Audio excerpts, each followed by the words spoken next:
Okay, so the live stream has started and we are outdoors and we've been discussing the word genius today. Not that I consider myself a genius, but it's a very interesting word to start with to think about where ideas come from. And we're exploring the world of ideas as we are attempting to understand how large language models work, how ChatGPT works essentially, how to leverage how they work to help us learn. And so getting a really fundamentally rich understanding of learning that is both referencing what apparently seems to produce useful and relevant content from data points, essentially characters in a string. I planted some seeds here as a kind of a memory of the moment I had with this tree not that long ago. It's a special tree. It's a beautiful tree. Yeah, so this walk that we're on through the Citadel in Lille is going to be looking into the word genius to reflect with you about what it means to know a concept and how they are originated.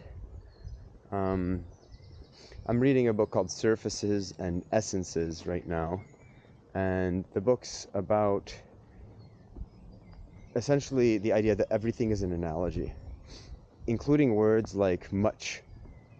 Every word, every concept is an analogy. So mother is the one that they start with, and I haven't read the whole book, and I'm not 100% sold on the idea, but one of the things I'd like to do right now is explore the word genius, because it comes from a word in Arabic called jinn.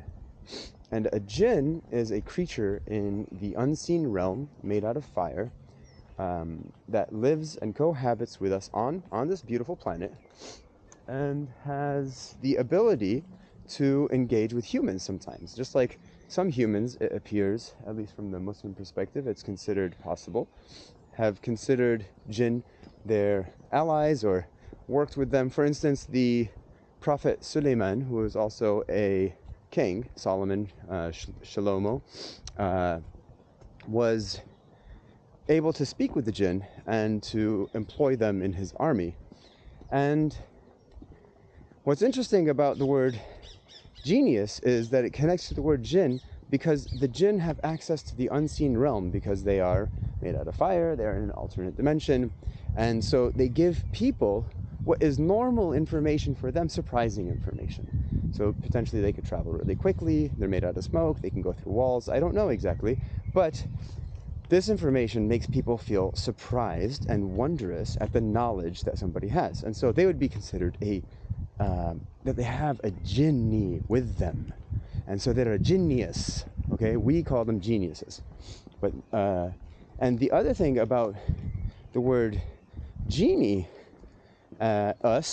is that it used to be called genius loci, or at least this is the more common way that people would use the word, because it would happen to be that the person and that genie, that jinn, had a relationship, and this is where the word genie comes from, obviously, in a space. So just like that tree over there.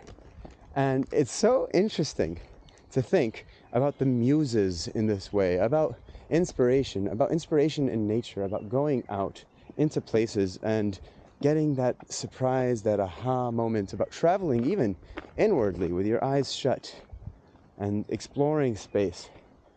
Or maybe it's not even inwardly. I think maybe it really, really is something about moving in space physically, because this is where, at least I find, different sorts of inspiration. And so if this is where inspiration can come from, and the word genius comes from here, it just became a metaphor. So using Hofstadter's work from Surfaces and Essences. If you think about it, we call somebody a genius who has a great idea or seems to have ideas that are so beyond the norm, that they're so surprising that they have to be possessed by a jinn or a genie, or have a relationship with a jinn that brings them this surprising information or knowledge.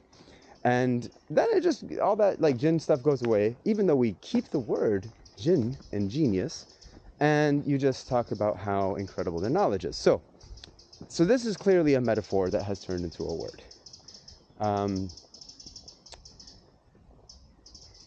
How does that relate to the way transformers work? I'm just going to check out these mushrooms over here. This is a bunch of old turkey tail, not very useful, but I really love seeing mycelium, especially if you see over here, little maze patterns, really beautiful. So how do large language models, embeddings, and transformers work where metaphors make sense?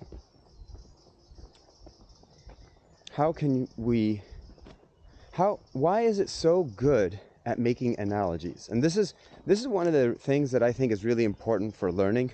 And this is one of the main reasons why I'm trying to understand how concepts are formed and how learning happens, is to help people who, especially people who don't have access to teachers or who don't have access to a lot of world experience. They might be stuck in refugee camps around the world. They might be stuck in a very small context. How do people that have, even with the cell phone in their pocket, access to the world's information on Wikipedia and on Google search and even on ChatGPT, just ask it whatever you want, how do they know what to ask? How can they pursue their curiosity and wonder? And how can they, let's say, have a goal for getting out of their situation and find the grants and find the opportunities when they don't know how to search? They don't know what to ask. You know, one of the nice things about speaking only English and not speaking any French is I have no idea what that sign says. But this is where I find some trooping funnel back in the past. Okay, so with that as our goal, to support marginalized, mostly young people, people that don't have a lot of exposure, and to help them auto-mentor themselves from where they are to where they want to be, or to pursue their curiosity. So these are like two dimensions I think are really interesting for learning, is that learning needs to be playful, that's for sure. I have a baby and I can tell you there's play and fun, curiosity, and then there's can be goal-oriented, and sometimes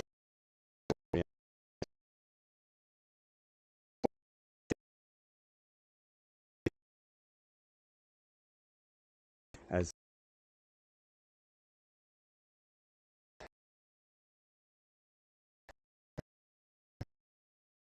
legal.